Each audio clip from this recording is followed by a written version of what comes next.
The Middle East is once again anticipating a wider conflict between the two nemeses, Israel and Iran.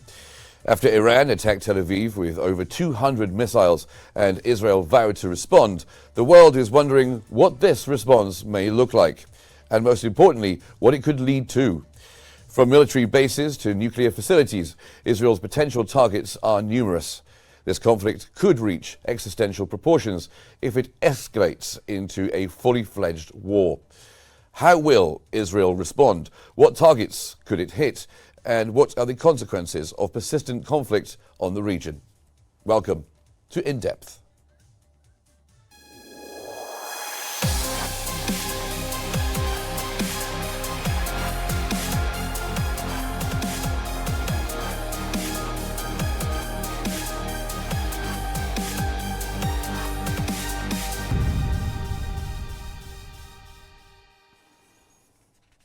Israel is considering strikes. A wide range of targets could be included, including Iran's nuclear facilities and missile industry infrastructure.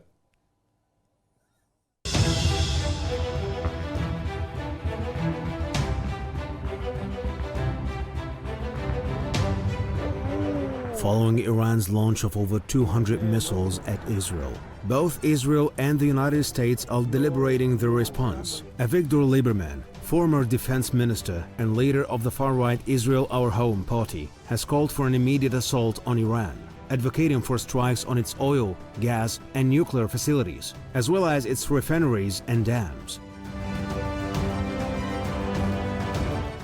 Israel's primary focus remains Iran's nuclear program, a long-standing concern that Israel sought to address during Donald Trump's presidency. Experts emphasize that any Israeli action against Iranian nuclear sites should involve coordination with Washington, which has expressed opposition to such strikes. Additional potential targets include the bases from which the missiles were launched and high-ranking Revolutionary Guard leaders, as Israel has previously conducted targeted assassinations. The recent assassinations of figures like Hezbollah's Hassan Nasrallah and Hamas' Ismail Haniyeh suggest a startling shift in Israel's approach to such operations. Reports also indicate that Israel may target Iranian oil facilities and refineries, crucial to Iran's economy, despite ongoing international sanctions.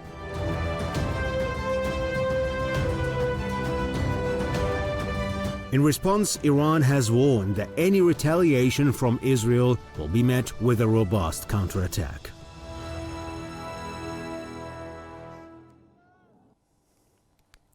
Now, the Washington Post reported that Israeli officials are deliberating as to what their response to the Iranian missile barrage that hit Israel would be. The attack has heightened regional tensions, prompting discussions with Israel's security cabinet about potential military actions against Iran, including strikes on its nuclear facilities. U.S. support for Israel remains strong, though President Biden advised against extensive retaliatory strikes. Despite the Iranian claim of targeted military strikes, fears grow that this conflict could escalate into a broader war, particularly as Israel has already launched war on Gaza and Lebanon. Analysts warn of the complexities of entering a direct confrontation with Iran, highlighting potential repercussions for regional stability and U.S. interests.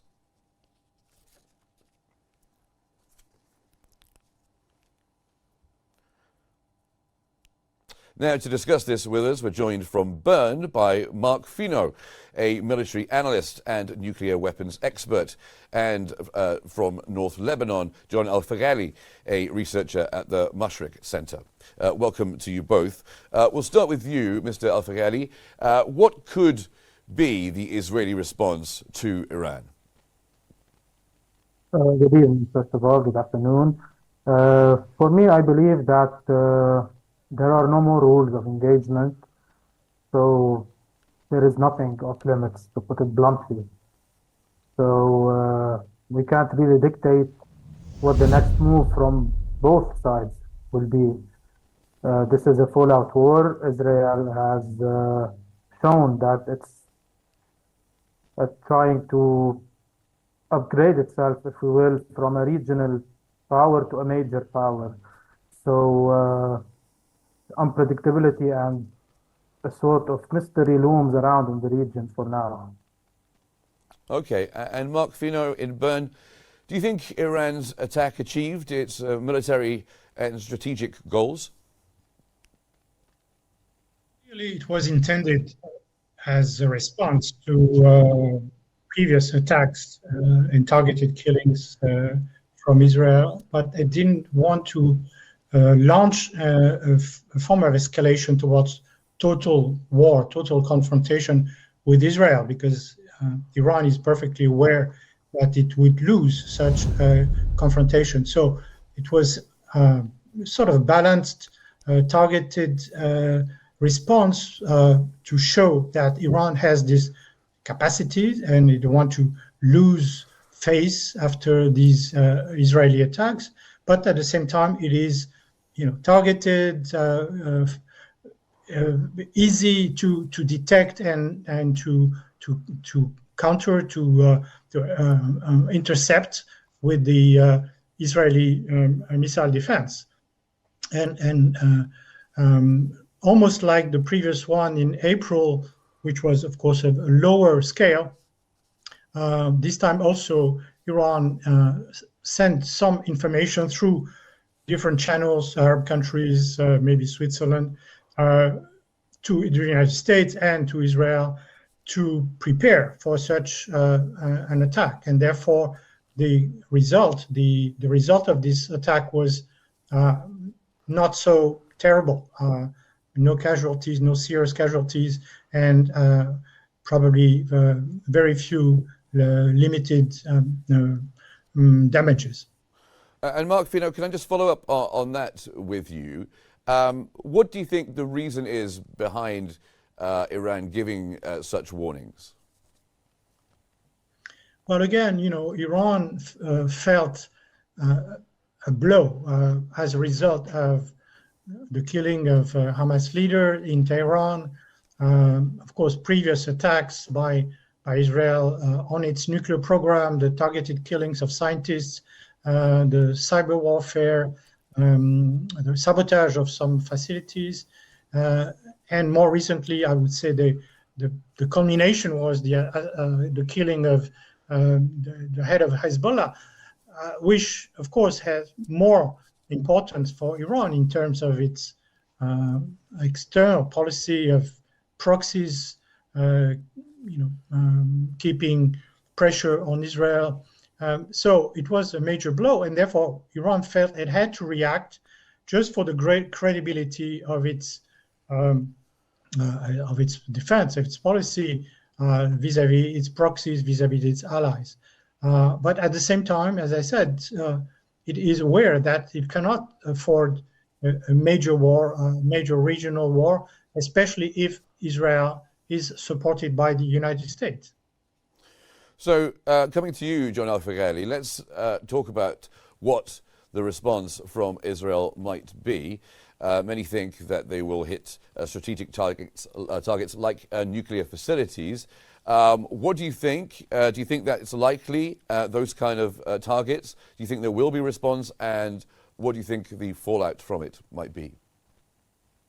Again, as I mentioned before, I think nothing is off limits. Everything is on the table. We're not sure as to what they would hit. It's been highlighted by Netanyahu's recent speech, which emphasized on this idea that in the Near East there are these two axes, the axis of good and the axis of evil, and we always hear this recurring talk in the Near East over the course of history. But he also added, which is also something significant, it's that it's about time that a certain axis beats another one in the region. So I think this war has gone beyond the rules of engagement. I think the fallout could be huge depending on what they hit, but I don't think that there is anything off limits, whether nuclear facilities, whether bridges, whether any other type of targets. Okay. And back to you, Mark Fino. Israel, of course, has just opened up a new front in Lebanon, while still, of course, fighting and attacking Gaza. Is Israel logistically, militarily ready to open up a new direct front with Iran? Well, of course, it's very difficult to know for sure. Of course, within the Israeli government, there are warmongers. For Netanyahu himself, this was a sort of constant obsession to defeat, to combat Iran as the arch enemy, although it was very often a sort of pretext to exaggerate the threat from Iran to avoid having any negotiations towards a Palestinian state. It was a very convenient threat, and the paradox is that the only way that prevented Iran from getting closer to a nuclear weapon, the 2015 agreement, Iran nuclear deal, was sabotaged by Netanyahu through Trump. That when the US withdrew from that agreement, then Iran started to increase its production of enriched uranium, and now is getting close to what is called potential capability to manufacture nuclear weapons, although it's not sure that they have made this decision yet. But it's clear that in case Israel attacks Iran on a massive scale, including nuclear facilities, of course, Israel doesn't care whether this is completely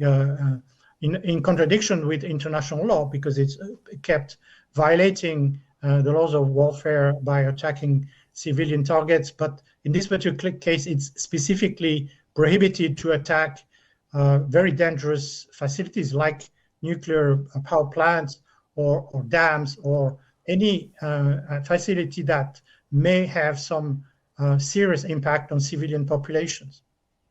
Right, so it's prohibited in international law, you mean? Yes. Yeah.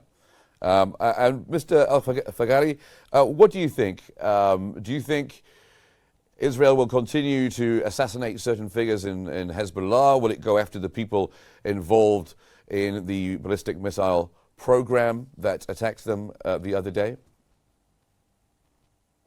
Israel made this point very clear. They made it sure that anything or anyone that threatens their safety, their national interest, will be neutralized. And I think even the U.S. made it very clear that Israel's even both presidential candidates. We of course know that the U.S. for now is a bit busy internally, to say the least, but still both candidates clearly stated that Israel's national interest and well-being and security is above everything else. So I don't think that Israel will stop at anything or at anyone until they reach their stability goals or their stability strategy or their security strategy, or however you want to perceive it. Okay, well, gentlemen, we're going to continue our discussion in just a few moments. But before we do that, stay with us. We're just going to have a look at the numerous threats that have been exchanged between Israel and Iran.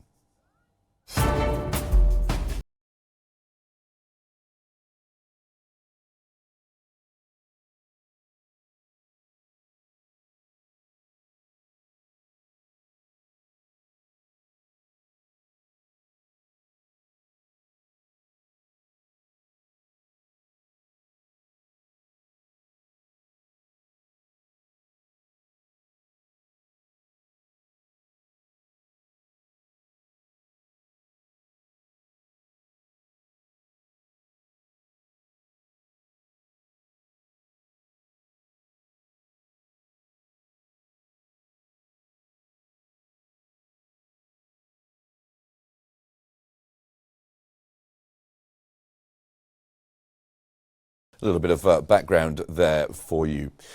Now let's go back to our discussion with Mark Fino and John Al-Faghari. Mr. Fino, US President Joe Biden has said that he doesn't support an Israeli attack on nuclear sites. You were mentioning that it's, well, for good reason, it's against international law. Without that American support, is it still an option for Israel? Well, this would be a very dangerous form of escalation, very dangerous game, because it, apart from the legal aspects and the potential impact on civilian populations, it has a symbolic value for Iran. Iran has been developing its nuclear program to be kept at the so-called threshold level, to be able to master the technology to move towards a nuclear weapon if decided, if needed. Now, the agreement that was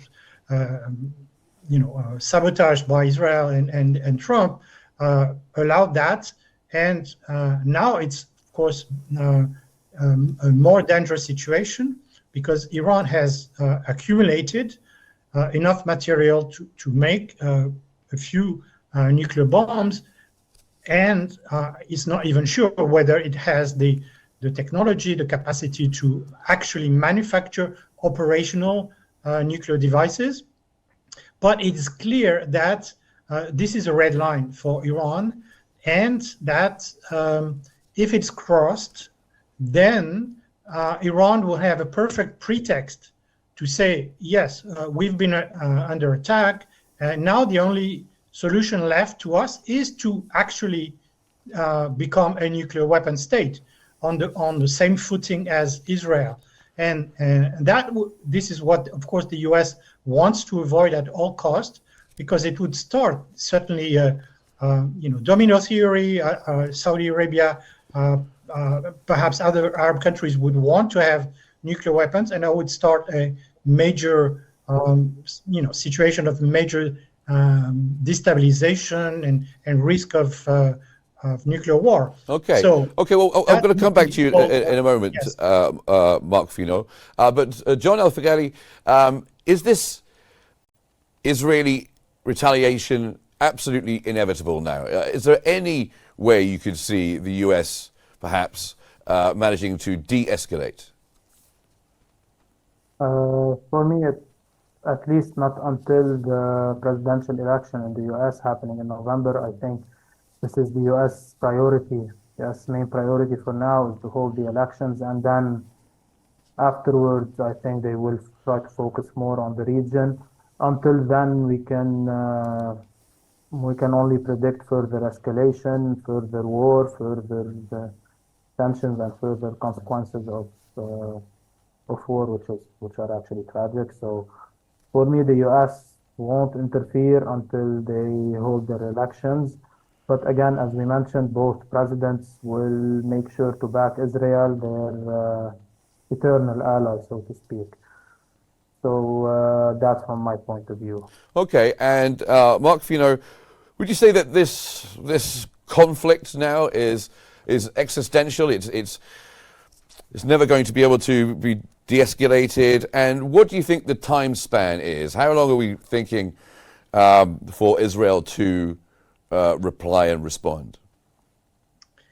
Yes, we are in a very dangerous spiral, of escalation, responses, etc. And every time it can get worse, especially if the nuclear element is involved, either by an Israeli attack on Iranian nuclear facilities, or even a response by Israel that would feel, that it needs to protect itself or to defend its existence, to use nuclear weapons. And that would be, of course, a major disaster in the region. And this is something that certainly the big powers, the US, Russia, China, France, UK, they certainly don't want this, and they will probably do everything possible, although it is very difficult, first for the US in this electoral campaign to look as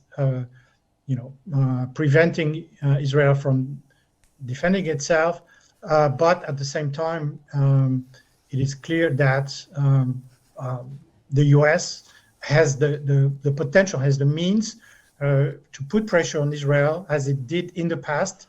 In 1982, Reagan called the Israeli prime minister and told him to stop bombing Beirut, and this was done. And now, of course, if the US says we will stop delivering weapons to Israel, again, politically very difficult to say in this context, but this is the only way that pressure could be exercised on Israel. Well, thank you very much to both of you for being on the program.